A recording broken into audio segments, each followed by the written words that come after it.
All right, so we have calls coming in. I'm going to talk a little bit about the government intervention. Then I'll take the calls. Again, the number there is 800-848-9222.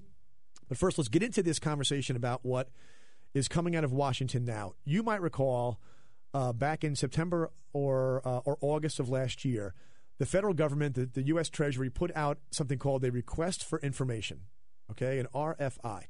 And the request for information was from private sector investor types to suggest to the government what they could do to convert all these foreclosures that the government now owns because of Fannie Mae, Freddie Mac, and FHA mortgages being defaulted on, and the government takes them back. So they've got all these properties. They want to convert them to rentals. Great idea, okay? But the way these guys in Washington these days operate, you always got to look at it and say, do they really want – I mean, they don't seem to have a lot of faith or respect for the private sector. They seem to have a lot of control and command and control sort of ideas. So I was nervous. We talked about it here, that I'm nervous because I don't trust the kind of solutions they come out with down there. And I know this. I know that the head of the U.S. Department of Housing and Urban Development, that's HUD, okay, the secretary of HUD is a guy named Sean Donovan. Sean Donovan is a housing advocate.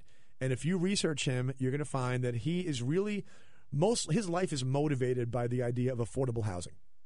He wants to help people be able to afford housing. It's a good thing, okay? But it's how you go about it that can screw up the housing market in a really, really big way. So my concern then, and it's renewed now, because now they're saying they've gotten all this information in, they've made some decisions on how they want to go about this, and they are looking to sell 250,000 single-family homes to a small handful of investors to then convert them into rentals. Now, sounds good so far, right? Here's my problem with it. It sounds as if they're looking to sell to these investors at a deep discount, okay, a deep discount. You don't have to discount the properties if you want them to sell. Foreclosures are selling very, very quickly in the marketplace right now. To individual investors, institutional investors, they're jumping on foreclosures when they come on the market. You don't have to discount them. So why are they discounting them? I'm hearing crazy things like 30 cents on the dollar, 50 cents on the dollar. You don't have to do that unless there are strings attached. That's my concern. The strings are, I think, going to be something like you have to convert them to rentals and you have to put them on for under market rents. Okay? So think of this as the new definition of a housing project. All right, we're going to control the rents by selling the properties to investors who I don't even want to know how much money these investors donated to the campaigns of the people in power right now, because I have a feeling you're going to find out that the campaign donors are the ones who are getting the 50% discounts on the government-owned houses. That's also the crony capitalism thing. This smells a little bit like that. But there's no reason to discount them. If you're discounting them, If you go into, say, Phoenix, okay, Phoenix is a market that has lots and lots of foreclosures.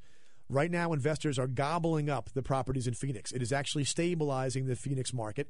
And even though rental rates are rising, which HUD doesn't like, okay, they want the rental rates to come down, the way those rental rates are going to come down in the free market is more supply of rentals. Thereby, landlords have to be more competitive. Thereby, there are more options for tenants. Rates come down.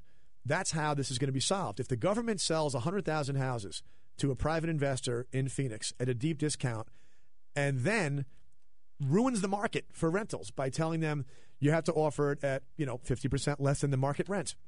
What you just did is screwed a whole bunch of individual investors by going in and, in a very clumsy way, oversupplying the market with rentals with rent controls. You spoil the market when you do that. You also will have an impact on stunting the recovery of home prices, because if you can rent really cheap, that's connected to the value of homes. If it costs you twice as much to own the place as it would to rent one just like it, you're going to rent one. It's going to wind up pulling home prices down.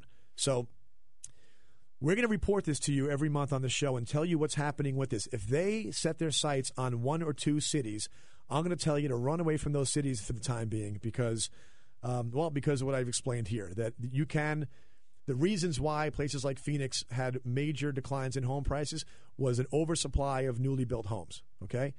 If you go and do the same thing with an oversupply of new rentals, you're going to spoil the market. So if you're on the line right now, stay with us. I'm going to come right back and take your calls. Rand on Real Estate, back in a moment.